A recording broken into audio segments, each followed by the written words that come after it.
ശാസ്ത്രീയ അഥർവവേദ പഠനം ക്ലാസ് 348. നമ്മളിന്ന് നോക്കുന്ന കാണ്ഡം 7 അനുവാകം 7 സൂക്തം 77. ഇതിൽ ദേവത മരുത്തുക്കളാണ്.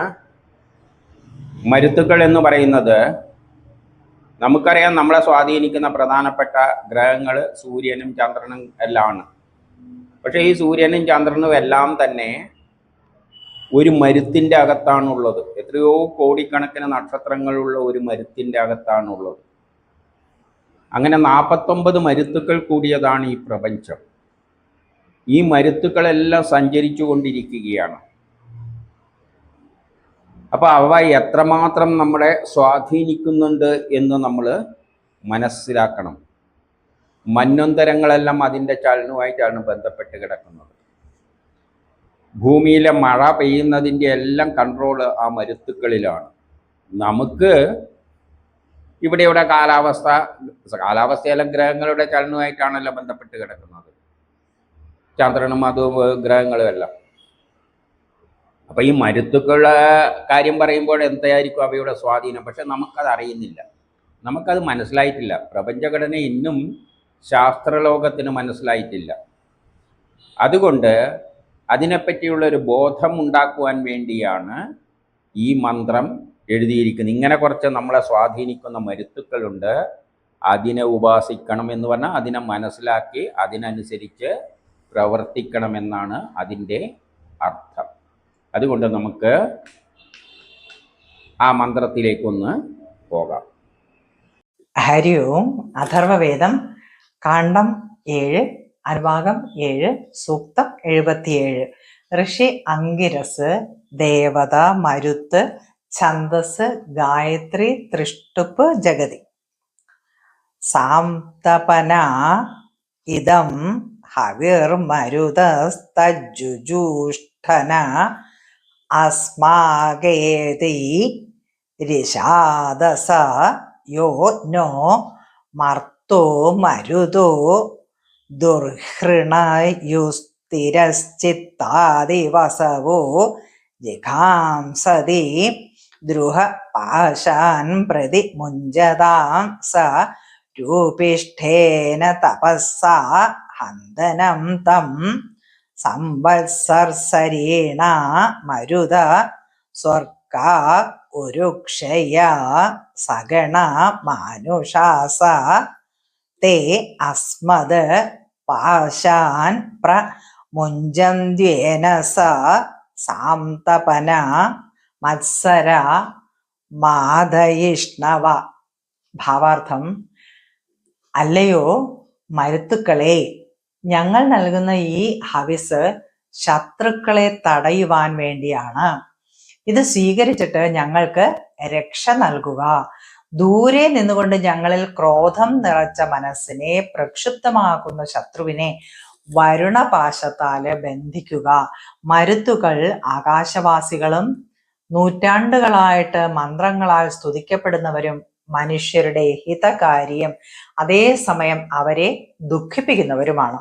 അവർ നമ്മുടെ പാപത്തെ അല്ലയോ മരുത്തുക്കളെ എന്ന് പറഞ്ഞുകൊണ്ട് പറയുകയാണ്, ഞങ്ങൾ നൽകുന്ന ഈ ഹവിസ് എന്ന് പറഞ്ഞാൽ നമ്മൾ ശാസ്ത്ര തത്വത്തിൻ്റെ അടിസ്ഥാനത്തിലാണ് കർമ്മങ്ങൾ ചെയ്യേണ്ടത്. അങ്ങനെ കർമ്മങ്ങൾ ചെയ്യുമ്പോഴും മരുത്തുക്കളെ പറ്റിയും മനസ്സിലാക്കിക്കൊണ്ട് അതിനനുസരിച്ച് കർമ്മങ്ങൾ ചെയ്യണം. ചില കാലത്തെല്ലാം വലിയ ഉരുൾപൊട്ടലുകളും വലിയ പ്രളയങ്ങളെല്ലാം ഉണ്ടാകുന്നതിന് പിന്നിൽ ഈ മരുത്തുക്കളാണുള്ളത്. അവയുടെ സഞ്ചാരവുമായിട്ട് ബന്ധമുണ്ട്. അപ്പം അതിനെ മനസ്സിലാക്കിക്കൊണ്ട് നമ്മൾ കർമ്മങ്ങൾ ചെയ്യണം. സൂര്യൻ്റെ പൊസിഷൻ അനുസരിച്ചാണ് നമ്മൾ കർമ്മങ്ങൾ ചെയ്യുന്നത്. ചില കാലത്ത് നെല്ല് നടും, എല്ലാ കാലത്തും നടുവോ? ഇല്ല. നടുന്നതിന് ഓരോ സീസണുണ്ട്. എല്ലാം ഗ്രഹങ്ങളുമായിട്ട് ബന്ധപ്പെട്ടതാണ്. അതുപോലെ തന്നെ നമ്മൾ മരുത്തുക്കളെ പറ്റി മനസ്സിലാക്കിക്കൊണ്ട് വേണം നമ്മൾ കർമ്മങ്ങൾ, ഹവിസ്സുകൾ അർപ്പിക്കാൻ, കർമ്മങ്ങൾ ചെയ്യാൻ. അപ്പോഴെന്ത് പറയുന്നു? ശത്രുക്കളെ തടയുവാൻ വേണ്ടിയാണ് നമ്മളിത് ചെയ്യുന്നത്. അപ്പം നമ്മുടെ തടസ്സങ്ങളെ, പ്രതിബന്ധങ്ങളെ മറികടക്കണ്ടെങ്കിൽ ഈ മരുത്തുക്കളെ ചലനം മനസ്സിലാക്കിക്കൊണ്ട് ചെയ്യണം. പെട്ടെന്നുള്ള ഉരുൾപൊട്ടലുകൾ, പെട്ടെന്നുള്ള പ്രകൃതിക്ഷോഭങ്ങളെല്ലാം മരുത്തുക്കളുടെ ചലനവുമായിട്ട് ബന്ധപ്പെട്ടുണ്ട്. അത് മനസ്സിലാക്കിക്കൊണ്ട് നമ്മൾ കൃഷി ചെയ്ത് കഴിഞ്ഞാൽ ഇന്നുണ്ടാകുന്ന പല ദുരന്തങ്ങളും നമുക്ക് ഒഴിവാക്കാൻ പറ്റും. ഗ്രഹങ്ങളുടെ ചലനം നമ്മളിപ്പം പഞ്ചാംഗത്തിലൂടെ ഗണിച്ചെടുക്കുന്നത്, ഇന്ന സമയം ഇന്ന സ്ഥലത്ത് അത് എത്തുന്നു. അതേപോലെ തന്നെ ശാസ്ത്രലോകത്തിന് നാളെ ഈ മരുത്തുക്കളെയും എപ്പോഴിത് എവിടെ എത്തും, അപ്പോൾ എന്തെല്ലാം ഭൂമിയിൽ സംഭവിക്കും എന്നെല്ലാം അവർക്ക് ഊഹിക്കാൻ പറ്റും. അതാണ് ഇവിടെ പറയുന്നത്. അപ്പോഴേ ശത്രുക്കളെ തടയാൻ, ശത്രുക്കൾ എന്ന് പറഞ്ഞാൽ സാധാരണ ശത്രുക്കളൊന്നുമല്ല ഉദ്ദേശിക്കുന്നത്, നമ്മളെ കർമ്മത്തിന് തടസ്സമായി നിൽക്കുന്ന ശത്രുതകളെ, അതിനെ മറികടക്കാനാണ് ഈ മരുത്തുക്കളെ നമ്മൾ ഹവിസ്സർപ്പിക്കുന്നത്. അത് സ്വീകരിച്ച് ഞങ്ങൾക്ക് രക്ഷ നൽകുക. അതാണ് നമ്മുടെ രക്ഷ നൽകുന്നത്, അതാണ് നമുക്ക് രക്ഷ നൽകുന്നത്. നമ്മളൊരു കൃഷിയെല്ലാം നടത്തിയിട്ട് പെട്ടെന്ന് വെള്ളപ്പൊക്കം ഉണ്ടായിപ്പോയി കഴിഞ്ഞാൽ എല്ലാം പോയി ഒറ്റയടിക്ക്. അപ്പോൾ ആ വെള്ളപ്പൊക്കം ഉണ്ടാകുന്നത് മുൻകൂട്ടി നമുക്ക് മനസ്സിലാക്കാൻ പറ്റിയിരുന്നുവെങ്കിൽ നമുക്കത് ഒഴിവാക്കാൻ പറ്റുമായിരുന്നു. ശാസ്ത്രലോകം അവിടേക്ക് എത്തിയിട്ടില്ല. ദൂരെ നിന്നുകൊണ്ട് ഞങ്ങളിൽ ക്രോധം നിറച്ച മനസ്സിനെ പ്രക്ഷുബ്ധമാക്കുന്ന ശത്രുവിനെ വരുണപാശത്താൽ ബന്ധിക്കുക. വരുണപാശം എന്ന് പറഞ്ഞാൽ സഞ്ചരിക്കുന്ന പഥം. ഈ മരുത്തുക്കളും സഞ്ചരിക്കുന്നതിന് ഒരു വഴിയുണ്ട്. ആ വഴിയിലൂടെയാണ് മരുത്തുക്കൾ ആകാശത്തിലൂടെ സഞ്ചരിക്കുന്നത്. ആ വഴിയിലൂടെ സഞ്ചരിക്കുമ്പോൾ ചിലപ്പം നമ്മളെ അടുത്തേക്കെത്തും. അപ്പം നമുക്ക് ദോഷങ്ങളോ എന്തെല്ലോ ചെയ്യും, പ്രളയമുണ്ടാക്കും. അകന്നു പോകുമ്പോൾ നമ്മൾ പ്രശ്നം ഉണ്ടാവില്ല. അപ്പം വരുണപാശം, അതാണ് ആ ഓർബിറ്റിനാണ് വരുണപാശം. ആ വരുണപാശത്താൽ നമ്മൾ ബന്ധിക്കപ്പെട്ടിരിക്കുകയാണ്. അതൊരു പ്രത്യേക സ്ഥലത്ത് എത്തുമ്പോൾ നമുക്ക് ഗ്രഹങ്ങളെല്ലാം ഓരോ പ്രത്യേക സ്ഥലത്ത് വരുമ്പോൾ പറയുന്ന കേട്ടില്ല, നിങ്ങൾക്ക് മോശം സമയമാണ്. അപ്പോൾ അതെല്ലാം ആ ഓർബിറ്റുകളുമായിട്ട് ബന്ധിപ്പിച്ചിട്ടാണ്, വരുണപാശത്തിൽ ബന്ധിപ്പിച്ചിട്ടാണ് നമ്മുടെ ജീവിതം മുന്നോട്ടേക്ക് പോകുന്നത്. അപ്പം നമ്മളിൽ ക്രോധം നിറച്ച് മനസ്സിനെ പ്രക്ഷുബ്ധമാക്കുന്ന ശത്രുവിനെ വരുണപാശത്താൽ ബന്ധിക്കുക. അതായത് വരുണപാശത്താൽ, അല്ലെങ്കിൽ ആ മരുത്തുകൾ സഞ്ചരിക്കുന്ന പാത്ത് മനസ്സിലാക്കിക്കൊണ്ട് എപ്പോഴും ഭൂമിയോട് അടുക്കുന്നു അത്തരം സമയങ്ങളിൽ നമ്മൾ പ്രളയം ഉണ്ടാകാൻ സാധ്യതയുണ്ട് എന്നെല്ലാം മനസ്സിലാക്കി അതിനനുസരിച്ച് കർമ്മങ്ങൾ ചെയ്താൽ നമ്മളെ ശത്രുത തടസ്സങ്ങളെല്ലാം മറികടക്കാൻ പറ്റും.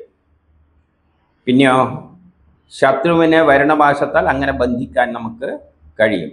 മരുത്തുക്കൾ ആകാശവാസികളും നൂറ്റാണ്ടുകളായി മിത്രങ്ങളാൽ സ്തുതിക്കപ്പെടുന്നവരും മനുഷ്യരുടെ ഹിതകാരിയും ആണ്. ഈ മരുത്തുക്കളെല്ലാം ആകാശത്തിലൂടെയാണ് സഞ്ചരിക്കുന്നത്. അവർ പറഞ്ഞു തരികയാണ്, ഇങ്ങനെ കുറച്ച് മരുത്തുക്കളുണ്ട് നമ്മളെ ദൈനംദിന ജീവിതത്തെ അല്ലെങ്കിൽ കാലാവസ്ഥയെല്ലാം നിയന്ത്രിക്കുന്ന ഘടകമായിട്ട്. അതിനെപ്പറ്റി മനസ്സിലാക്കണം. അത് ആകാശവാസികളാണ്, നൂറ്റാണ്ടുകളായി മിത്രങ്ങളാൽ സ്തുതിക്കപ്പെടുന്നവരും. നൂറ്റാണ്ടുകളായി പണ്ടുള്ള ഋഷികളെല്ലാം അതിനെ സ്തുതിച്ചിട്ടുണ്ട് എന്ന് പറഞ്ഞാൽ അതിനെ ശാസ്ത്രീയമായിട്ട് മനസ്സിലാക്കിയിട്ടുണ്ട്, അതിനനുസരിച്ച് കർമ്മങ്ങൾ ചെയ്തിട്ടുണ്ട്. അത് മനുഷ്യരുടെ ഹിതകാരിയാണ്. അത് പ്രത്യേക സ്ഥലത്തെല്ലാം വരുമ്പോഴാണ് ഭൂമിയിൽ ആവശ്യത്തിനുള്ള മഴയെല്ലാം കിട്ടുന്നത്. അത് വേറൊരു സ്ഥലത്തിൽ വരുമ്പോൾ മഴ പെയ്യാത്ത ഒരവസ്ഥയെല്ലാം വരും. സാധാരണ കാലാവസ്ഥ എന്ന് പറഞ്ഞാൽ എപ്പോഴും അങ്ങനെ പോകേണ്ടതാണ്. പക്ഷേ കാലാവസ്ഥയിൽ മാറ്റം വരുന്നുണ്ട്. ചിലപ്പോൾ മഴയേ പെയ്യില്ല കുറേ കാലം, ചിലപ്പോൾ ഭയങ്കര മഴയായിരിക്കും. അതെല്ലാം ഈ മരുത്തുക്കളുടെ ചലനവുമായിട്ടാണ് ബന്ധപ്പെട്ട് കിടക്കുന്നത്. അങ്ങനെ വരുമ്പോൾ ചിലപ്പോൾ മരുത്തുകൾ നമുക്ക് സഹായങ്ങളും ചെയ്യുന്നുണ്ട്. അതിനു വേണ്ടി തന്നെയാണ് അതുള്ളത്. പക്ഷേ ചില സമയത്ത് എന്ത് ചെയ്യും പറ്റും, ഇപ്പം മഴ നമുക്ക് ആവശ്യം തന്നെയല്ലേ, പക്ഷേ ചില സമയത്ത് എന്തുണ്ട്, അധികം മഴയുണ്ടായാലും വെള്ളപ്പൊക്കമെല്ലാം ഉണ്ടാകുന്നുണ്ട്. അതേസമയം അതുകൊണ്ട് പറയുകയാണ്, അതേസമയം അവരെ ദുഃഖിപ്പിക്കുന്നവരുമാണ്. മരുത്തുക്കൾ ചിലവർക്ക്, മനുഷ്യർക്ക് ഗുണത്തിന് വേണ്ടി തന്നെയാണ് മരുത്തുക്കളെ വെച്ചിരിക്കുന്നത്. പക്ഷേ അവയുടെ ചില സമയത്ത് മനുഷ്യർക്ക് ദുഃഖമുണ്ടാക്കുന്നുണ്ട്. അതാണ് മലയിടിച്ചിലിനെല്ലാം കാരണം. വയനാട്ടിലെ ദുരന്തങ്ങളെല്ലാം സാധാരണ കാലാവസ്ഥ കൊണ്ടുണ്ടാകുന്നതല്ല, ഇത്തരം മരുത്തുക്കളുടെ ചലനങ്ങൾ കൊണ്ട് ഉണ്ടാകുന്നതാണ്. അതിനെ മുൻകൂട്ടി മനുഷ്യർക്ക് മനസ്സിലാക്കാൻ പറ്റും. പക്ഷേ ശാസ്ത്രലോകം അതുവരെ എത്തിയിട്ടില്ല.